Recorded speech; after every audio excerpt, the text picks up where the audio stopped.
Everyone और Jaimin with Junaid show में आपका स्वागत है। मैं हूं आपका होस्ट जुनैद इमाम।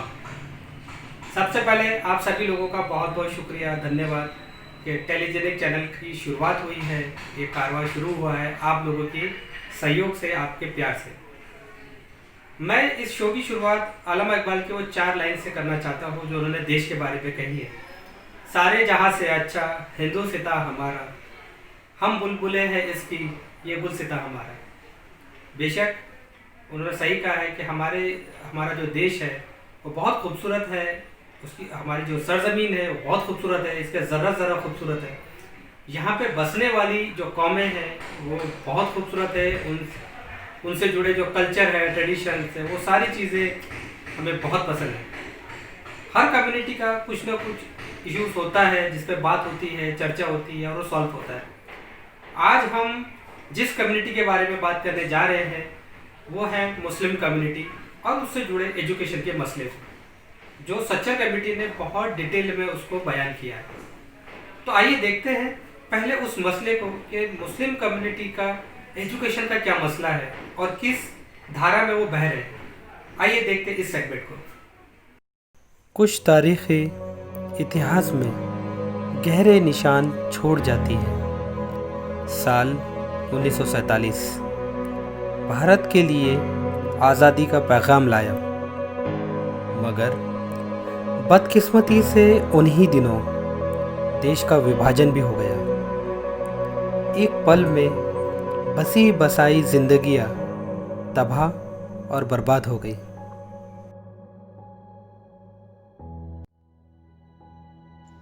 – 2004 एक अहम साल, जब भारत सरकार ने एक सर्वे करवाया जिसमें ये पता करना था कि 70 सालों में आज मुसलमानों की क्या स्थिति है, जिसे सच्चर कमेटी रिपोर्ट का नाम दिया गया।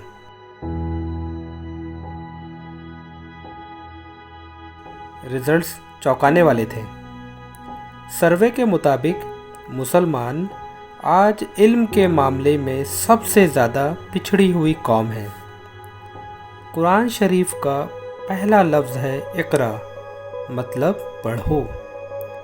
कितनी खूबसूरत बात है, लेकिन इसी किताब के मानने वाले मुसलमान पढ़ाई में ही सबसे ज़्यादा पिछड़े हुए हैं।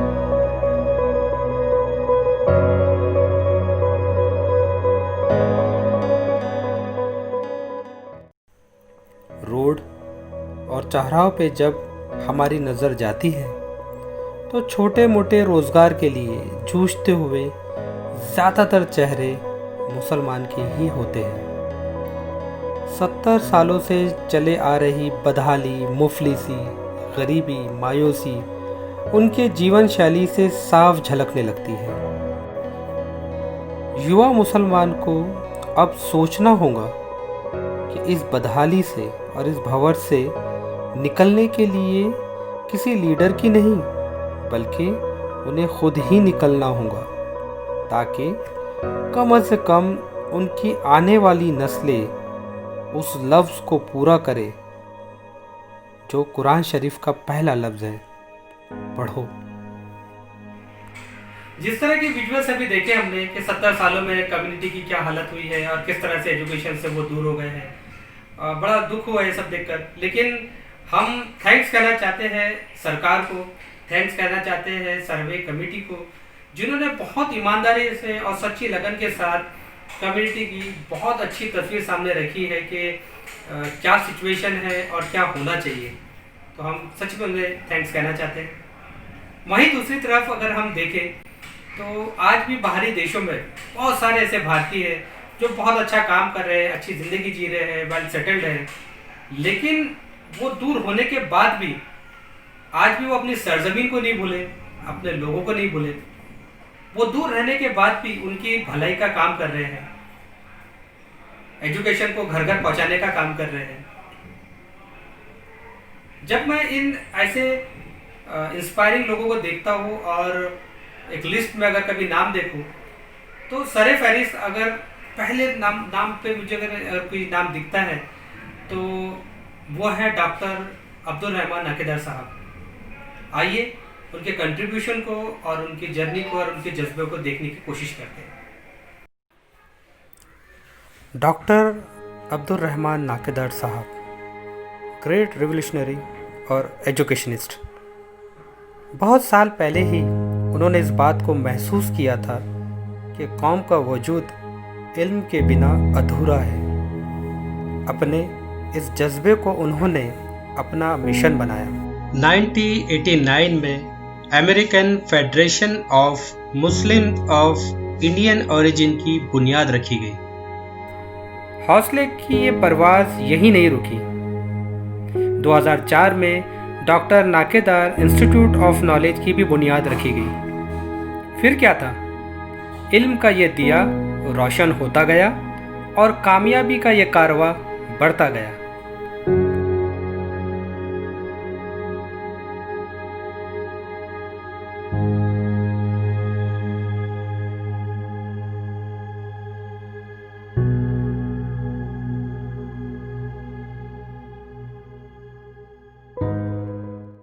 तो ये तो था एक मुख्तसर सा तारुफ हमारे नाकेदार साहब का। अभी हम उनको थैंक्स कहना चाहते हैं कि उन्होंने थोड़ा वक्त दिया हमें और हमारा उनके साथ एक टेलीफोनिक कन्वर्सेशन हुआ है जिसमें उन्होंने बहुत सारे क्वेश्चंस का आंसर दिया है, बहुत सारी ब्रीफ बताई है, उनके मकसद के बारे में बताया है, उनके मिशन के बारे में बताया है। तो चलिए देखते हैं उस कन्वर्सेशन को और सुनते हैं और इंस्पायर होते हैं उनकी सारी बातों से। American federation of Muslims of Indian origin क्या है और इंडियन मुस्लिम के लिए किस तरह से काम कर रही है? I begin in the name of God, the most merciful and the most beneficent. Peace be upon you. It was so good to talk to you, Junaid Sahab, and I wish you all the best in your future endeavors. American Federation of Muslims of Indian Origin, जो AFMI के नाम से जानी जाती है, वो तंजीम 1989 में मुनक्किद की गई थी अमेरिका में, मिशिगन के अमेरिका में। Our main objective of this organization, American Federation of Muslims of Indian Origin, is the educational empowerment of the Muslims in India. And the main reason behind this, उसके पीछे reason ये था कि बहुत सारे मसलहत जो मुस्लिम्स के हैं इंडिया में, वो बिकॉज ऑफ इलिटरेसी। सबसे पहले हमने ये डिसाइड किया कि we would like to see 100% literacy among Indian Muslims. यहाँ पे सवाल ये था कि हम किस तरीके से इस 100% लिटरेसी को अचीव कर सके। ये गोल अचीव करने के लिए हमने 3 कदम उठाए और इस प्रोग्राम में से पहले था international convention. State board examination में हर स्टेट के 10th और 12th बोर्ड में जिन्होंने हाईएस्ट मार्क्स लाए हैं, and those who achieved the highest percentage in 10th and 12th, we award them gold, silver and bronze medals plus some scholarship. इस programme से students inspire होने लगे, they got motivated और उनमें confidence भी आ गया। And out of 640 districts of India, हमारे medals जिन्होंने रिसीव किया है, those students they come from 370 districts। मतलब यह है कि 60% of districts of India के बच्चों ने हमारा मेडल हासिल किया है।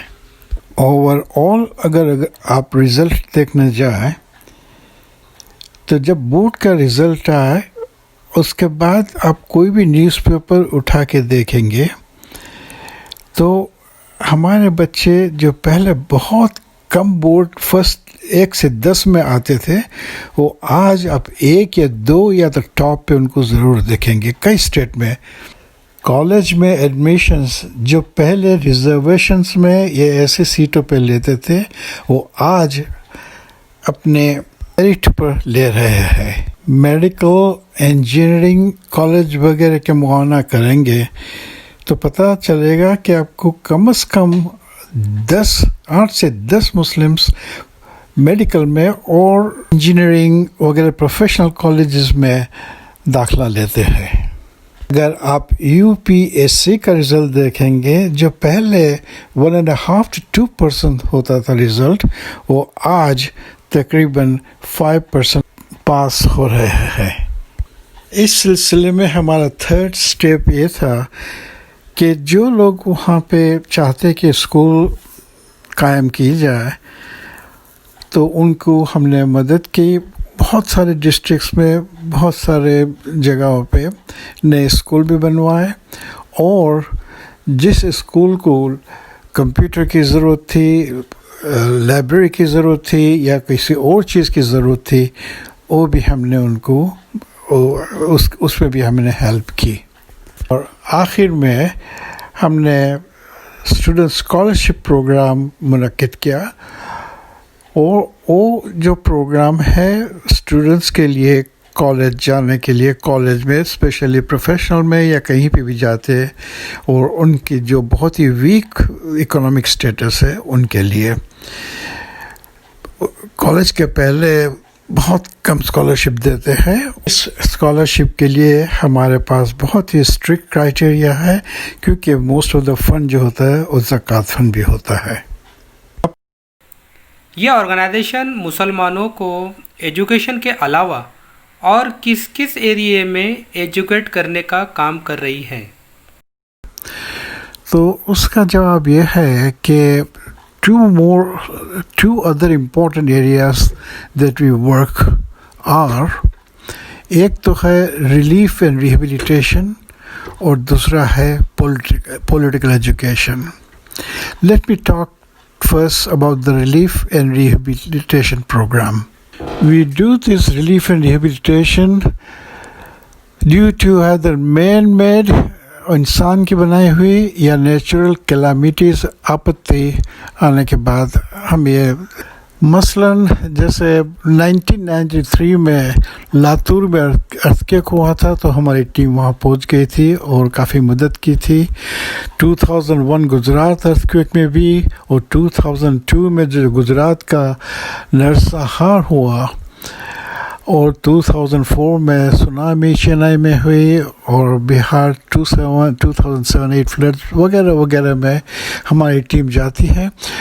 और अगर नहीं जा सके तो जो टीम वहाँ काम करती है उनके साथ मिल के हम उनको फाइनेंशियली हेल्प करते हैं और रिलीफ और रिहेबिलिटेशन का काम करते हैं।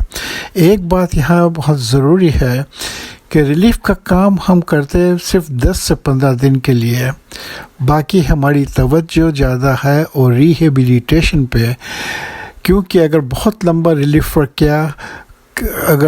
किया तो लोगों को ये आदत हो जाती है कि आप पे डिपेंडेंट हो जाते हैं, तो हम रिहेबिलिटेशन को ज़्यादा तवज्जो देते हैं।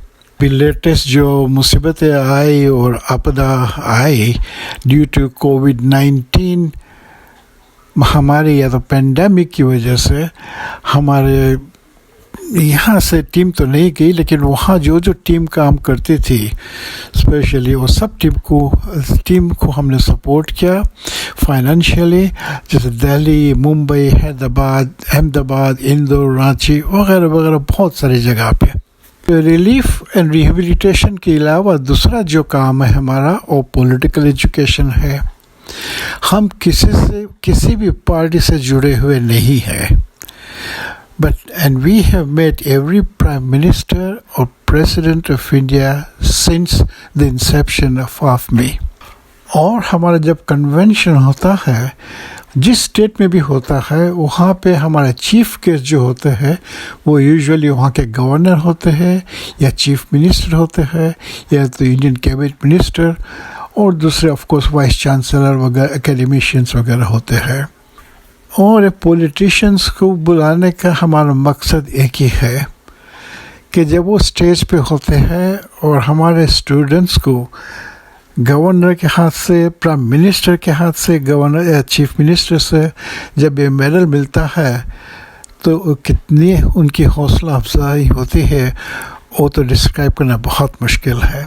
यहाँ तक कि हमने देखा है कि कई पेरेंट्स के आंखों में आंसू आ गए हैं। They have really cried seeing the children achievements. सोचिए अगर आपके बच्चे को ऐसा मेडल स्टेज पे गवर्नर या चीफ मिनिस्टर या ऐसे कोई डिग्निटरीज के हाथ से हासिल हो, और जबकि स्टेज पे सब इंटरनेशनल डिग्निटरीज बैठी हो, अमेरिका से, कनाडा से, यूके से, ऑस्ट्रेलिया से वगैरह, तो आपको कैसा महसूस होगा। हमारा दूसरा रीज़न ये है इन हाई प्रोफाइल डिग्निटरीज को बुलाने का कि because of that presence press चली आती है, प्रेस भी आ जाती है, और जब प्रेस आती है तो हमारा रिपोर्ट प्रेस में जाता है और हर जगह हर बच्चों को ये न्यूज़ मिलती है। और जब हम उनको यूनाइटेड स्टेट्स में बुलाते हैं तो जब आराम से जब बैठे होते on the cup of tea, we discuss with them about the Muslims educational problems and other related problems and their solution. इस ऑर्गेनाइजेशन के अंडर में साल भर में वो क्या एक्टिविटी और इवेंट्स ऑर्गेनाइज किए जाते हैं जो कम्युनिटी के बेटरमेंट और फ्यूचर के लिए बहुत यूज़फुल हैं? साल में हमारे 2 इम्पोर्टेंट इवेंट्स होते हैं। एक तो जैसे मैंने पहले बताया कि international convention and gala our program in India, के जहाँ पे हम गोल्ड, सिल्वर, ब्रॉन्ज मेडल वगैरह बच्चों को देते हैं, हर स्टेट के बच्चों को जो फर्स्ट, सेकंड, थर्ड आते हैं, हाईएस्ट मार्क्स लाते हैं उनको। और दूसरा जो है अमेरिका में एनुअल फंक्शन करते हैं, और इस एनुअल फंक्शन का अमेरिका में जो करते हैं उसका मकसद ये है कि इंडिया से कई लोगों को बुलाते हैं तो उनके साथ बैठ के बातें करते हैं, एकेडमिशियंस है और पॉलिटिशियंस है about the Muslim problems in India वगैरह। और यहाँ पर जो लोग हैं उनको बताने के लिए कि we need their support about the activities and what they could do for the students in India themselves. ये इंटरनेशनल कन्वेंशन और एनुअल कन्वेंशन, और इंटरनेशनल कन्वेंशन के बाद हम रीजनल कन्वेंशन करते हैं। जैसे कि लास्ट ईयर हमने नूह मेवात में, हरियाणा, सूरत इन गुजरात, भोपाल इन मध्य प्रदेश, दिल्ली, रांची झारखंड वगैरह वगैरह में रीजनल कॉन्फ्रेंस भी करते हैं। डिफरेंस दोनों में ये है कि एनुअल इंटरनेशनल कन्वेंशन जो होता है, इंटरनेशनल कन्वेंशन, उसमें हम स्टेट्स टॉपर, स्टेट्स के जो टॉपर्स होते हैं उनको first, second, third gold, silver, bronze medal देते हैं। और रीजनल कन्वेंशन में हम स्टेट के डिस्ट्रिक्ट जो है और डिस्ट्रिक्ट में टॉपर्स होते हैं उनको गोल्ड, सिल्वर, ब्रॉन्ज मेडल और सर्टिफिकेट्स, मेरिट सर्टिफिकेट, स्कॉलरशिप वगैरह देते हैं। और उसके बाद जो हमारे डेलीगेट्स हैं वो अपने डिस्ट्रिक्ट में जाते हैं and they visit various schools, और दूसरी जगह पे they attend the lectures about the education, conference वगैरह करते रहते हैं।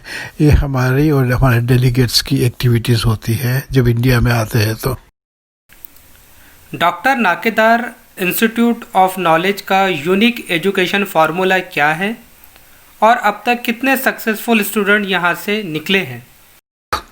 There is no real unique formula, पर हमने ऐसा कुछ एटमॉस्फेयर क्रिएट किया है, एनवायरनमेंट क्रिएट किया है जिससे बच्चे आने में बहुत खुशी महसूस करते हैं और इंटिमिडेट नहीं होते हैं। और सबसे बड़ी बात तो मुझे ये बताना है उसमें कि हमारे बच्चे किसी से भी कम नहीं है, चाहे वो अमेरिका के हो, चाहे यूरोप के हो, चाहे कहीं के भी हो। The difference is only this, फ़र्क इतना ही है कि हमारे बच्चों को अपॉर्चुनिटीज़ नहीं मिलती, इतनी सुविधा नहीं मिलती जो बाहर और लोगों को होती है। अब डॉक्टर नाकाद इंस्टीट्यूट का एग्जाम्पल ले लीजिए। ऐसे बच्चे आते हैं जो देहाती है, जो गांव में है, जिनके फादर मदर को ABCD का पता नहीं है, उनके बच्चे आके पढ़ते हैं और आखिरी 10 साल से इंग्लिश मीडियम में हमारे स्कूल का रिज़ल्ट 100% रहा है। तकरीबन 400 से अधिक स्टूडेंट्स पास 10वीं पास करके डॉक्टर नाकाद इंस्टीट्यूट से निकले हैं और everyone has gone to college, सभी कॉलेज में गए हैं। तो हर साल 3 से 4 स्टूडेंट्स मेडिकल कॉलेज में आ जाते हैं, इतने स्टूडेंट्स पैरामेडिकल में जाते हैं, उससे डबल नंबर जो है वो इंजीनियरिंग में जाते हैं, कई आईआईटी में भी गए हैं और 4 से 5 स्टूडेंट्स हमारे यूरोप वगैरह भी गए हैं। आज इस अल्मा मैटर के स्टूडेंट सर एक चीज़ और जाननी थी कि आने वाले 10 सालों की आपने किस तरह से स्ट्रेटजी बनाई है?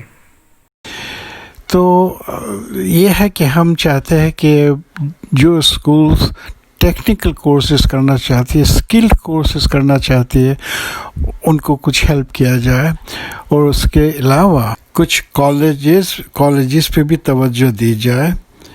और सबसे नेक्स्ट प्रोग्राम में बड़ी बात तो ये है कि जो 5 साल पहले हमने AFMI का मेडलिस्ट एसोसिएशन कायम किया है, अभी तक 3000 स्टूडेंट्स को गोल्ड, सिल्वर, ब्रॉन्ज मेडल दे चुके हैं और 8 स्टूडेंट्स नाउ अपना खुद का एसोसिएशन फॉर्म किया है and we are encouraging them कि 10 साल में वो अपने रीजन में अपने अपने प्रोग्राम करे। हम लोग वहाँ जाएंगे, शिरकत करेंगे उनके प्रोग्राम में, हौसला अफजाई करेंगे। तो इस सर सच्चा कमेटी पे तो बहुत बात हुई है और काम हो भी रहा है। मेरा ये सवाल था कि सच्चर कमेटी रिपोर्ट के मुताबिक इंडियन मुस्लिम्स का एजुकेशन लेवल बहुत लो है। क्या इंटरनेशनल मुस्लिम ऑर्गेनाइजेशन इस लेवल को इम्प्रूव करने के लिए कुछ काम कर रही है?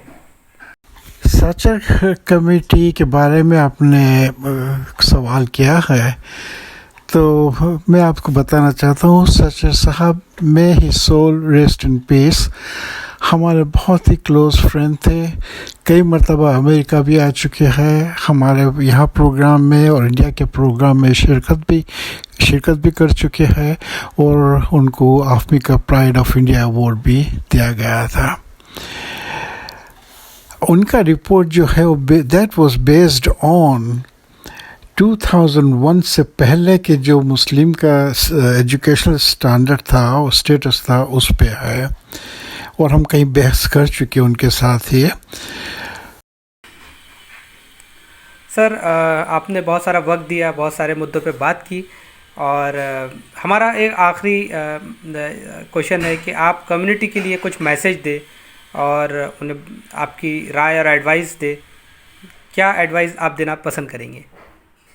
आखिर में हमारा मैसेज टू द कम्युनिटी ये है कि देखिए, आपको विरासत में या वंश परंपरा में या हेरिडिटरी में आपको ब्लड प्रेशर भी आ सकता है या डायबिटीज़ भी, कैंसर भी कई किस्म के और मिल्कत भी वगैरह वगैरह। बट एक बात याद रखिए कि गुर्बत कभी आपको विरासत में या वंश परंपरा में नहीं आती। घर में एक बच्चों को पढ़ाए आप या 2 को पढ़ाए कि जो भी आपकी शक्ति हो, न भी हो किसी भी तरह, अगर एक बच्चे को भी आपने क्वालिटी एजुकेशन दिया और वो बच्चा either doctor, engineer, lawyer, chartered accountant और जो भी बनेगा, तो उससे गुर्बत इस जनरेशन के लिए नहीं लेकिन आने वाली हर नस्ल के लिए आप ये गुर्बत दूर कर देंगे। इतना मैसेज है। मेहनत करके जिस भी स्थिति में हो, जैसे भी परेशानी हो, लेकिन बच्चों को एजुकेट ज़रूर कीजिए। इससे आपका, कौम का और देश का नाम भी रोशन होगा और कौम भी देश की प्रोग्रेस में अब खंभे से खंभा मिला के हिस्सा बटा सकेंगे। ये मेरा मैसेज है। Thank you so much Indeed. for giving me this opportunity, and again, thank you indeed. Bye. मैं डॉक्टर नाकेदार साहब को दिल से सलाम करता हूँ, उनके जज्बे को सलाम करता हूँ, उनकी कोशिशों को सलाम करता हूँ कि कौम को आपने मायूसी के दौर से निकालकर एक हौसले के दौर में लेकर आया। आपने उन्हें उनकी रूह में इल्म को इस तरह से रोशन किया कि कम्युनिटी आज अपने लिए एक बहुत बड़ा साधन देखती है। जो दिया आपने इल्म का जलाया है, जो आपने इंस्टीट्यूशंस और जिस तरह की चीज़ें और जिस जज्बे से आपने काम किया है, कम्युनिटी हमेशा आपके इस जज्बे को, इस काम को हमेशा याद रखेंगी। और आपके जलाए हुए इस इल्म के दिए से मुझे यकीन है ये ज़मीन ही नहीं, ये देश ही नहीं, इस पूरी दुनिया में सारी रोशनी फैलेंगी। कौम हमेशा आपके इस जज्बे के लिए, इस काम के लिए हमेशा आपको याद रखेंगे।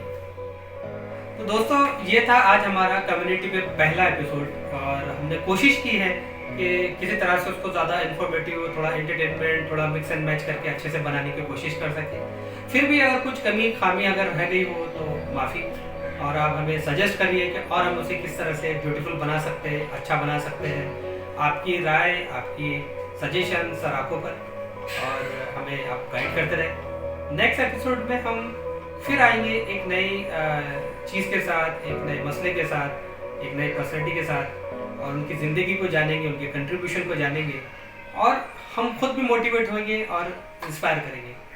तब तक के लिए इजाज़त, और टेलीजेनिक चैनल को आप ज़्यादा से ज़्यादा देखें, उसके पेज को लाइक करें, चैनल को लाइक करें, सब्सक्राइब करें, शेयर करें, और बस आपका प्यार देते रहिए। Thank you so much.